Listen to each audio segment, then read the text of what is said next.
¿Por qué la mayoría de gremios de los restaurantes son pequeños, mientras que los gremios de los hoteles son fuertes? ¿Por qué la mayoría de restaurantes piensan en el corto plazo, mientras que la hotelería piensa en el largo plazo? ¿Por qué los restaurantes piensan en pequeñas inversiones, mientras los hoteles piensan en inversiones de decenas de años? Porque si usted logra entender esa diferencia, va a entender también qué debe hacer en los restaurantes y en los negocios gastronómicos para buscar mayor sostenibilidad, para buscar mayor robustez, para fortalecer el modelo de negocio de forma que pueda crecer con el paso del tiempo. Los hoteles requieren inversiones normalmente más grandes que los restaurantes y eso hace que usted se tenga que ordenar porque usted necesita inversión. Los hoteles requieren grandes inversiones normalmente superiores a los restaurantes y eso hace que usted se tenga que organizar con una visión, con una proyección financiera y usted no está improvisando porque tiene que enterrar más plata. Cuando usted arranca desde cero con el restaurante, pues dice no, todo lo que vaya haciendo está bien y esa no es una forma empresarial de ver el negocio. Si usted quiere hacer crecer su restaurante, su negocio gastronómico con el largo plazo, tiene que tener una visión empresarial para crecer y para sostenerse con un modelo de negocio que le permita ser rentable. Sin el piso financiero, sin la estructura financiera y sin la visión de largo plazo, es muy difícil tener restaurantes que crezcan, que se expandan y que tengan posibilidades de permanecer generación tras generación, creciendo, generando valor, generando riqueza y generando bienestar a la sociedad.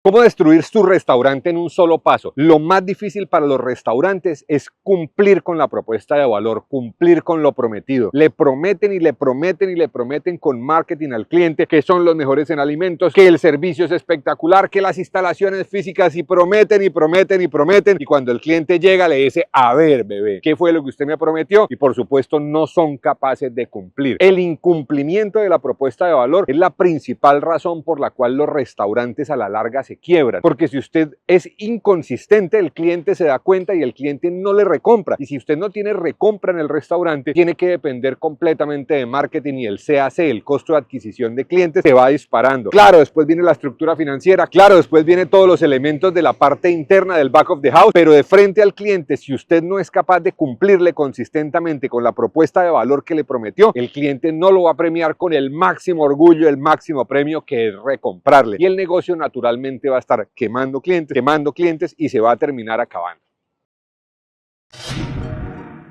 Desarrollar una relación con proveedores en restaurantes implica pagarles a tiempo. Es muy difícil que el proveedor priorice mi restaurante y priorice mis pedidos y me dé las condiciones y me dé los horarios y me dé todo lo que yo estoy pidiendo si no hago un esfuerzo por cumplirle a tiempo. Cuando el restaurante se sobreendeuda o hace sobreinversiones, administrativamente normalmente está bien apalancarse en los proveedores, pero apalancarse en los proveedores no implica incumplirle con las condiciones, implica acordar con los proveedores si se van a dar unos plazos, pedirle unos tiempos, pedirle unos créditos y cumplirle con esos créditos. No se trata de decir que es que le debo pagar a una semana y me tomo porque se me da la regalada porque quiero 2 meses sin decirle ni siquiera nada al proveedor. Desarrollar una relación con los proveedores es clave para los restaurantes si uno se quiere expandir. Si uno le compra únicamente ahí al camión, al que llega y ni siquiera lo sabe, ni uno es un código, no tiene una cara. El proveedor no conoce nada de la empresa, no conoce nada del restaurante, no conoce al encargado de compras, jamás ha ido al restaurante, pues realmente en el fondo el pedido que el restaurante le haga es uno más y le da lo mismo. Esforzarse por cumplirle al proveedor es clave en esa relación, porque todos los negocios en algún momento pueden tener un apretón financiero y si hay una relación, una comunicación, eso les ayuda a ambas partes a manejar mejor los pedidos, las finanzas y tener más posibilidades de que al proveedor le vaya bien y que al restaurante le vaya bien también.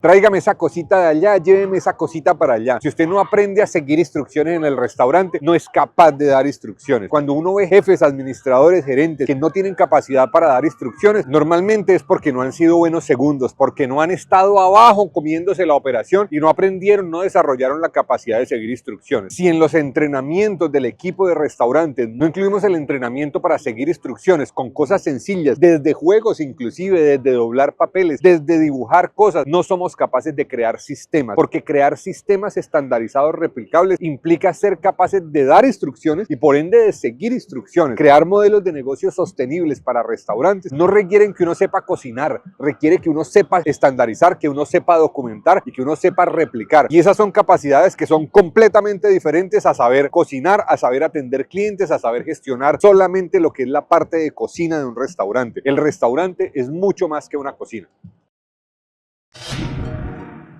Todo el que genera trabajo, empleo en el restaurante merece bendiciones. Todos esos cabrones que creen que las empresas son el diablo están completamente desenfocados. Los restaurantes, las empresas son los grandes generadores de riqueza, los grandes generadores de valor. Que los políticos dicen que quieren generar más empleo. Los que generan el empleo son las empresas. Sin empresas no tendríamos nada. Los restaurantes y los negocios gastronómicos son los grandes contratadores, los grandes generadores de empleo del planeta. Hay muy pocas industrias que realmente generen más empleo que esta industria. Si usted está intentando echarle agua sucia a un restaurantero, probablemente se la está echando a usted mismo, porque a la larga la sociedad necesita la base del empleo, necesita la base de generación de valor, y de frente al cliente los restaurantes son los que mantienen, sin darse cuenta en muchos casos, las familias unidas, porque son los únicos espacios en los cuales en la sociedad actual las familias se sientan a compartir en una mesa. De otra forma están pegados a una pantalla y nunca comparten, nunca se miran a la cara. Los restaurantes son los grandes conectores sociales hoy en día y los grandes generadores de valor, y hay que bendecirlos y hay que apoyarlos y hay que buscar incentivar que todas las personas que están trabajando en esta industria y los empresarios que están gestionando sus negocios les vaya cada vez mejor.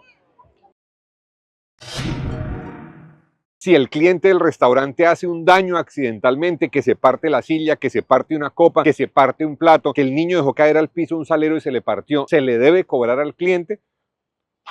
Bueno, pues en principio no. En principio en la mayoría de restaurantes uno debe tener suficiente margen para cubrir esos daños que perfectamente se habían podido dar con el mesero mismo. Si había podido hacer algo del diario, no necesariamente se le transmite al cliente. Ya si es un daño grande, pues de que hicieron un desastre, pues naturalmente habría que conciliarlo con el cliente, y muchos clientes cuando hacen un daño, así sea accidental, pues se ofrecen a cubrirlo. Pero pues hay gente de gente. Si usted tiene márgenes demasiado ajustados, márgenes de contribución demasiado ajustados en los platos y las finanzas son demasiado ajustadas, es muy probable que no le dé para cubrir eso, pero anotarle en la cuenta al cliente una copa partida. Yo entiendo que la cristalería y los platos en algunos restaurantes son supremamente costosos y que el plato, la cristalería dañada o el daño que han hecho puede valer mucho más que la cuenta que están pagando, pero si ustedes logran fidelizar ese cliente, el lifetime value, el valor de vida del cliente que se da con la recompra y se da con la recomendación, puede ser muchísimo más alta. Lo más relevante no es si cobra o no cobra, es cómo se maneja la situación. Si el mesero llega a recriminarle, a decirle pues ahora tiene que pagar eso, y el administrador le dice mire todo el daño que hizo, esos niños suyos, qué desastre, no solamente esa mesa se va a dar cuenta, esa familia, ese grupo se va a dar cuenta de cómo lo manejaron, sino todos los que están alrededor, porque a cualquiera le podría pasar, y todos los que están alrededor van a decir mira, en este restaurante acá no saben de servicio, no saben de fidelización, no saben de cuidado del cliente.